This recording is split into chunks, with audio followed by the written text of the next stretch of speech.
Monsieur Jules Alingueteke, bonjour. Bonjour madame. Merci d'avoir accepté d'accorder cette interview à BBC. C'est un devoir. Vous êtes comptable agréé, expert en matière de climat des affaires. Vous me corrigez tout de suite si ce n'est pas le cas. Vous êtes aussi inspecteur général, chef de service, et vous êtes à la tête de l'inspection générale de finances ici en République démocratique du Congo.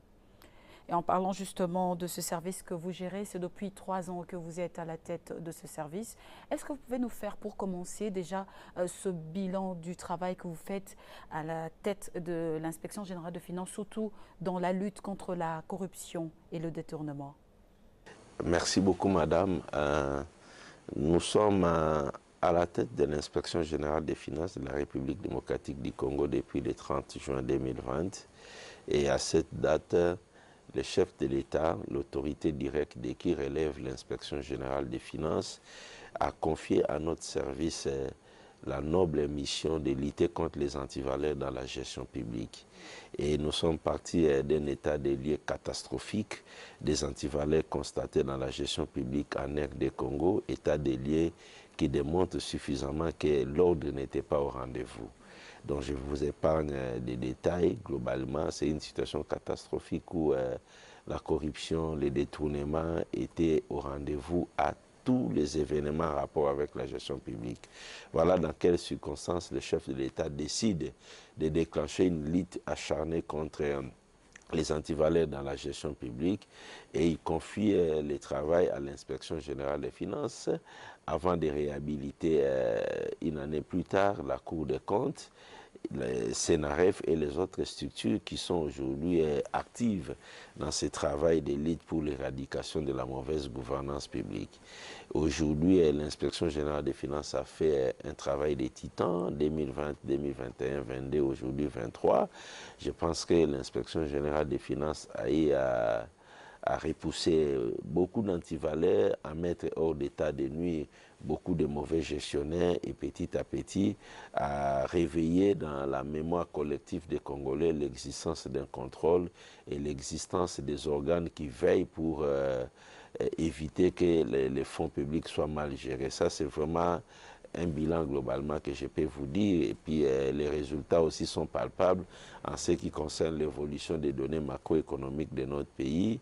Vous pouvez constater que depuis que le chef de l'État a déclenché cette lutte contre les antivaleurs dans la gestion des finances publiques, il y a des améliorations sensibles en termes de mobilisation des recettes, en termes de budget, en termes de croissance économique, en termes des réserves d'échange et autres paramètres économiques. Tout semble s'améliorer. Je pense que c'est un bilan très positif. Vous dites que tout semble s'améliorer, mais de façon concrète, quels sont les dossiers que vous avez traités, vous avez dénoncés, qui ont abouti à des arrestations et même voire plus des condamnations? L'inspection générale des finances a traité beaucoup de dossiers, beaucoup. Je peux vous parler de l'audit de la Banque centrale du Congo en 2020 qui a abouti à désactiver les cartes de crédit dont disposaient certaines autorités politiques, cartes de crédit qui étaient connectées directement au compte général du Trésor. L'inspection générale des finances a fait le travail qui a démontré que les impôts payés par le secteur minier qui passaient par la Banque centrale étaient détournés au niveau de la Banque centrale du Congo. Nous avons fait un travail sur la gratuité de l'enseignement en 2020. Nous avons démontré qu'il y avait des écoles fictives, il y avait des personnels fictifs et je crois que ce travail est allé jusqu'au bout. Les autorités du secteur éducatif étaient interpellées par la justice. Certains d'entre eux ont été condamnés à 20 ans de prison. Ils sont encore en prison. Nous avons fait un travail sur l'utilisation des fonds alloués à la lutte contre la pandémie de Covid-19. Je crois que vous savez les résultats. Il y a eu des interpellations aujourd'hui. La justice s'est prononcée pour un acquittement, c'est dont nous prenons acte. Donc il y a eu également un travail au niveau de la gestion des entreprises de l'État. Plus de 30 entreprises de l'État étaient sous le contrôle de l'inspection générale des finances. Et sur ce plan-là, je peux vous dire, en 2020, dont le gouvernement a pris des mesures draconiennes, de manière à neutraliser pratiquement tous les mauvais gestionnaires. Donc presque toutes les entreprises de l'État ont subi ces contrôles et je crois que très peu de gens ont résisté au fait, aux mesures que le gouvernement avait prises à l'époque. Je peux parler également de la gestion des provinces, la province de Lualaba où nous avons fait des audits, la province du Congo central, nous avions fait des audits, les gouverneurs sont partis, la province du Haut-Katanga et tant d'autres provinces. Donc au-delà de ça, ça c'est le travail de contrôle de gestion des entités publiques, mais il y a eu également pour l'inspection générale des finances la mise en place de la patrouille financière qui est au fait une méthode de contrôle préventif qui vise à éviter la commission des actes de détournement et d'irrégularité. Aujourd'hui, la patrouille financière s'est généralisée pratiquement dans presque tous les points chauds de la gestion publique, la douane, les impôts, les entreprises, les provinces, la chaîne de la dépense publique, et la patrouille financière est en train vraiment de faire son chemin avec l'implémentation de la bonne gouvernance et l'éradication des antivaleurs. Voilà globalement ce que je peux vous dire, mais il y a beaucoup d'autres choses. Je peux aussi parler de l'évaluation des contrats du siècle, les contrats chinois, que l'inspection générale des finances a mené et qui a révélé des disparités énormes en ce qui concerne la répartition des gains dans cette convention. Aujourd'hui, cette convention est en train d'être révisée, peut-être dans les tout prochains jours. Un avenant sera signé qui donnera beaucoup plus d'avantages encore à la République démocratique du Congo. Donc il y a vraiment beaucoup de dossiers que l'inspection générale des finances a traités. Vous l'avez dit tout à l'heure, monsieur l'inspecteur, qu'il y a eu certains dossiers que vous avez dénoncés qui malheureusement ont terminé par des acquittements. Est-ce que, en entendant cela, vous avez certes pris acte, est-ce que le travail de l'IGF en ce moment-là n'est pas considéré comme un travail qui n'a pas abouti ou qui a été tout simplement bâclé? Non, ce n'est pas que le travail a été bâclé. Les processus pour qu'on arrive devant les juges est un peu long. Lorsque l'inspection générale des finances, qui est un service administratif, fait son travail, et nous activons notre qualité d'officier de police judiciaire pour saisir les parquets et nous mettons les éléments à la disposition du parquet. Le rôle du parquet dans ces cas-là, c'est d'approfondir les investigations, de réunir les moyens de preuve s'il n'y en a pas et de décider si oui ou non il faut amener la personne devant le tribunal. Donc, lorsque le parquet décide d'amener la personne devant le tribunal, c'est avec des éléments de preuve que le parquet amène la personne. Là, ce n'est plus le travail de l'inspection générale des finances, mais c'est le procureur qui amène les présumés coupables de détournement des deniers publics devant le tribunal. La suite, je pense qu'on ne peut pas condamner l'inspection générale des finances. Même dans l'hypothèse où le travail de l'inspection générale des finances n'était pas assez solide, le parquet n'a pas l'obligation d'amener les dossiers devant le juge. Le parquet doit approfondir. D'ailleurs, dans la plupart des dossiers, le parquet a mené ses propres enquêtes également, a approfondi les dossiers pour amener les présumés coupables de détournement des deniers publics devant les juges. Donc nous ne pouvons pas nous décourager. Chacun doit faire sa part dans la lutte contre la corruption et l'éradication des antivaleurs. Nous sommes un service administratif, nous faisons notre contrôle, nous estimons qu'il y a des choses qui ne se sont pas bien passées, qu'il y a eu des faits de corruption, de détournement. Nous saisissons les cours et tribunaux, plus particulièrement les parquets généraux, et c'est au parquet général de faire la suite. Si demain on nous informe que le dossier a été classé sans suite, nous prenons acte. Si on est devant les tribunaux et que la personne est acquittée, nous prenons acte. Mais nous continuons à faire notre travail.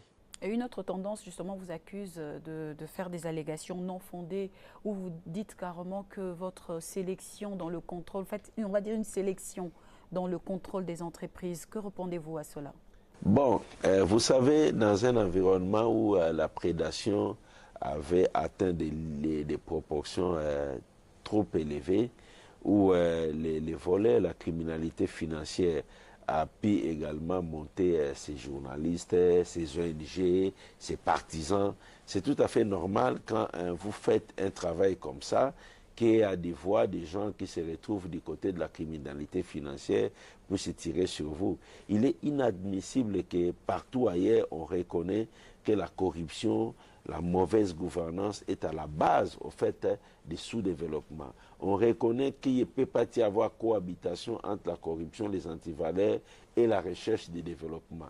Mais lorsqu'il y a un organe de contrôle qui fait un travail, qui relève des faits qui sont vrais, vous voyez même des ONG qu'on fabrique pour des besoins de la cause, des journalistes qu'on recrute pour des besoins de la cause, qui viennent, qui s'attaquent aux structures de contrôle. Là, ça nous montre suffisamment que le mal était très profond dans notre environnement. Ça ne nous décourage pas et nous savons que nous faisons du bon travail pour le pays, pour autant qu'il y a la majorité des Congolais qui comprennent qu'aujourd'hui, nous devons continuer à faire ce travail pour sortir notre pays de là où il a été mis par des gestions passées. Mais est-ce que c'est si difficile de lutter contre la corruption et le détournement en RDC?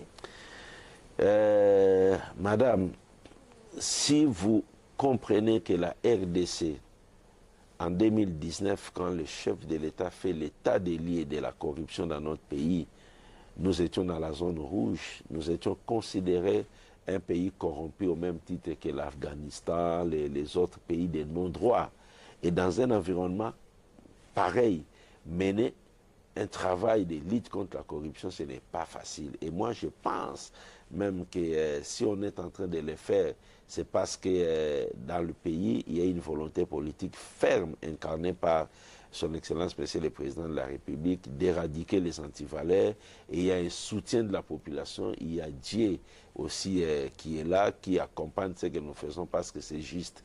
Parce que c'est vraiment impensable de voir le niveau des antivaleurs, le niveau de la corruption et le sommeil collectif auquel le peuple s'est trouvé. Faire un tel travail de lutter contre la criminalité financière, ce n'est pas facile. C'est un travail extrêmement difficile. Vous êtes attaqués tous les jours parce que les réseaux criminels dans notre pays ont fait des années et des années. Ce n'est pas aujourd'hui. Ce sont des phénomènes qui ont commencé il y a 50 ans, 60 ans, qui passent de génération en génération. Ces réseaux-là résistent et ces réseaux ont même une très forte capacité de contre-attaquer lorsque vous faites le travail. Donc nous pensons aujourd'hui que c'est un travail extrêmement difficile que nous faisons. Donc ça ne nous étonne pas quand nous voyons des ONG qui sont créées pour des besoins de la cause, des journalistes qui sont soudoyés à coups d'argent pour s'attaquer aux organes de contrôle, alors que nous sommes en train de faire un travail salutaire pour la République. Et quelles difficultés vous rencontrez justement dans cet exercice, dans la lutte contre la corruption, M. Nguete? Oui, la difficulté tout d'abord, c'est la corruption était généralisée. La corruption avait mis ses racines pratiquement dans tous les domaines de la vie sociale et de la vie économique de notre pays. C'est tout d'abord ça une difficulté énorme. La corruption n'a épargné aucun secteur dans notre pays. Il y a aussi à ajouter à tout cela que nous étions pratiquement les premiers services à qui le chef de l'État a confié la mission et a doté les moyens juridiques et les moyens financiers pour faire le travail. Il fallait que tous les autres services suivent par la suite. Donc nous étions pratiquement les seuls à commencer le travail où nous avions été la cible de pratiquement tous les réseaux mafieux. Donc c'est un travail difficile en bref, mais nous sommes là en train de le faire. Vous faites un travail de contrôle. Il y a encore un autre service ici en RDC qui le fait, c'est la Cour de compte. Où se limite l'IGF et où commence la Cour de compte? Parce que par moment, on a l'impression qu'il y a une sorte de télescopage dans le travail. Non, il n'y a pas de télescopage parce que la coexistence de l'inspection générale des finances et de la Cour des comptes n'est pas une particularité de la République démocratique du Congo. Dans tous les pays du monde, il existe la Cour des comptes et il existe l'inspection générale des finances. Les attributions sont clairement définies et chacun fait son travail. Je pourrais globalement tout simplement vous dire que la Cour des comptes est une cour, comme vous l'avez bien dit, c'est une cour, c'est une juridiction, tandis que l'inspection générale des finances est un service administratif. Donc la Cour des comptes fait le travail de contrôle des finances publiques, attaque cours, elle amène des personnes passibles des infractions ou des fautes de gestion devant sa cour pour les juger et les condamner à des peines pécuniaires. Tandis que l'inspection générale des finances est un